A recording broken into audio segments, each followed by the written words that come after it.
Hindi o ibig sabihin po pag pari ka, wala ka ng kasalanan po. No.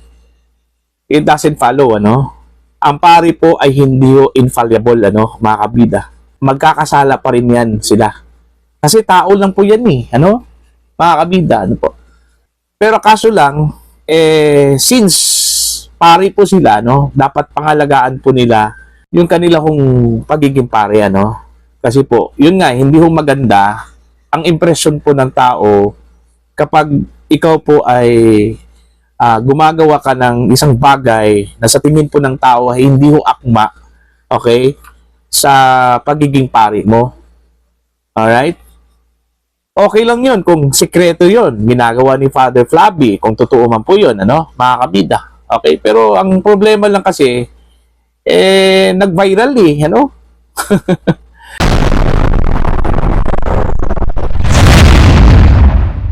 Mga kabidays, na magandang oras po sa lahat at welcome po sa aking channel. Ito pag-usapan po natin, ano, mga kabida. Ito hong lumabas po ngayon, ano, sa social media kung saan po ay naka-unfollow na raw ito hong si Father Flabby Villanueva po, ano, sa isang Pornhub. Ito hong Kantot Gaming po, ano, mga kabida, na inakusa po sa kanya na nag-follow daw, ano, tumutok ito hong si Father Flabby, ano po, na sa kanila hong account, ano, mga kabida. Kung maalala po ninyo, naging viral ito hong issue po kay Father Flabby patapos pong kumalat po sa social media po, mga kabida, yung account di umano ng pare, naka-follow daw, mga kabida, sa Kantot Gaming. Isa po itong Pornhub, ano, mga kabida. Ang dami hong batikos po na inabot ito hong si Father Flabby, ano? Okay? May nabasa ako na sinabi po nila doon na hindi lang pala addict daw ito hong si Father Flabby sa droga, no? Mga kabida, pati pala sa Pornhub, ano po? Yun yung mga masasakit na salita po, ano, na nababasa po natin sa social media, ano po? Okay? So far, wala hong pahayag po na inilabas ito hong si Father Flabby Villanueva po patungkol ho dito, ano, mga kabida. Okay? Pero kahapon po, meron pong lumabas, ano, kung saan po nag-unfollow na raw ito hong si Father Flabby Villanueva po sa naturang gaming site, ano, mga kabida, ano po. Eto, babasahin ko lang po ito hong article po ng balita ngayon, ano. Father Flabby nag-unfollow na sa Kantot Gaming ayon sa admin ng page. Alright? So mismo ang admin ng page ang nagsabi po doon na naka-unfollow na po, ano, ito hong si Father Flabby. Ang tanong po kasi ngayon kung talagang si Father Flabby ba ang nag-follow doon ho sa page na yon, baka naman po meron pong admin ito hong page po ni Father Flabby, ano, mga kabida. Alright? Eto, tuloy po tayo. Sa gitna ng umiinit na diskusyon online, lumitaw ang bagong detalye kaugnay ng isyong inuugnay sa Facebook activity ni Father Flabby Villanueva, no, mga kabida. Batay sa isang comment thread, mismong admin ng Facebook page na Kantot Gaming ang nagbigay ng paglilinaw matapos banggitin ng isang netizen ang pangalan ni Father Flabby. Ayon sa admin, wala na umanong follow sa kasalukuyan mula sa panig ng pare. Di na naka-follow si Father Kantot Gaming admin. Ayan. Yun yung sinabi po, ano, ng admin po ng Kantot Gaming po, ano, mga kabida. Alam mo, ginawang katatawanan na po, mga kabida, no, ito hong si Father Flabby Villanueva, ano po. Dahil alam naman po natin kung ano po yung leaning po ni Father Flabby po, ano, mga kabida. Okay? Siya lang man yung nagsampa po ng plunder case laban ho kay Vice President Sara Duterte.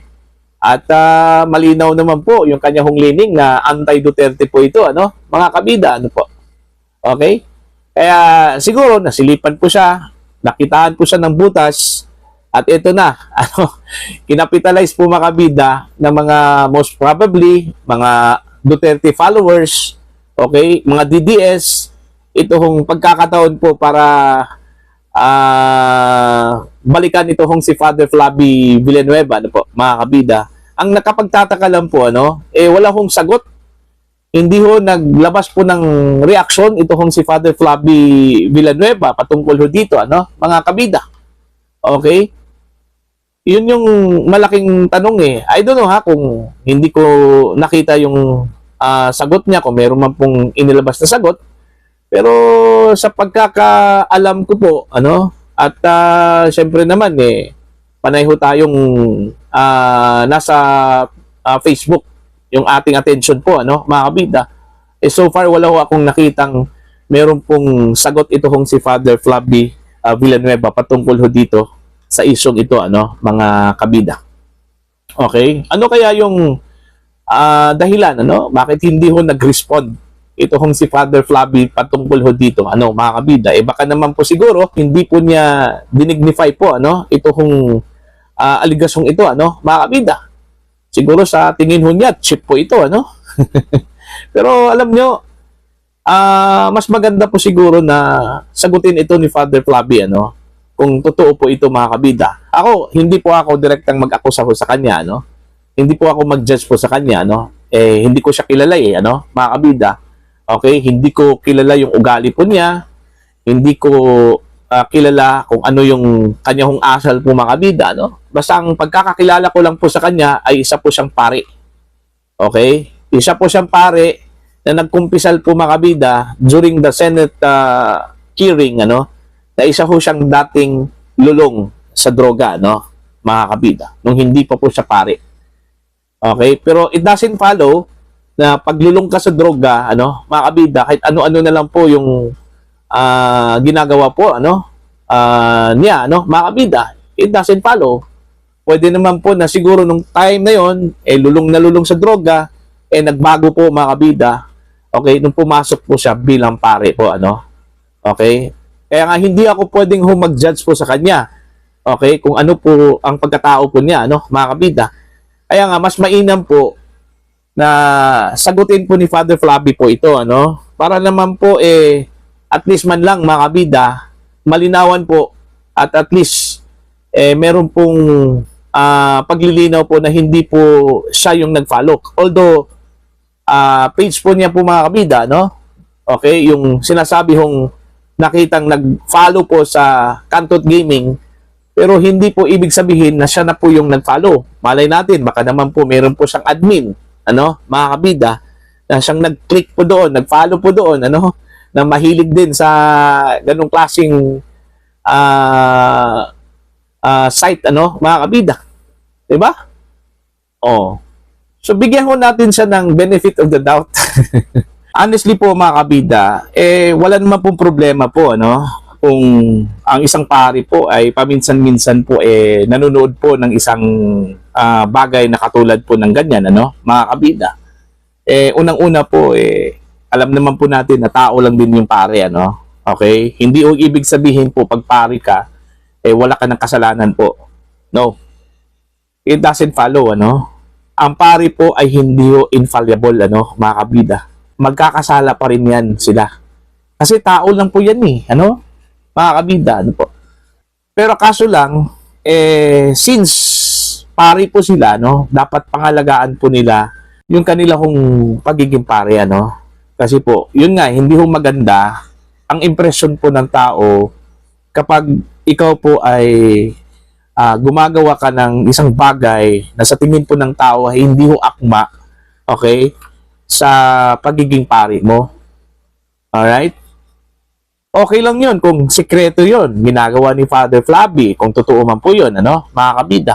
Okay? Pero ang problema lang kasi, nag-viral ano? Diba? Nag-viral po. Okay, sa social media, no, mga kabida.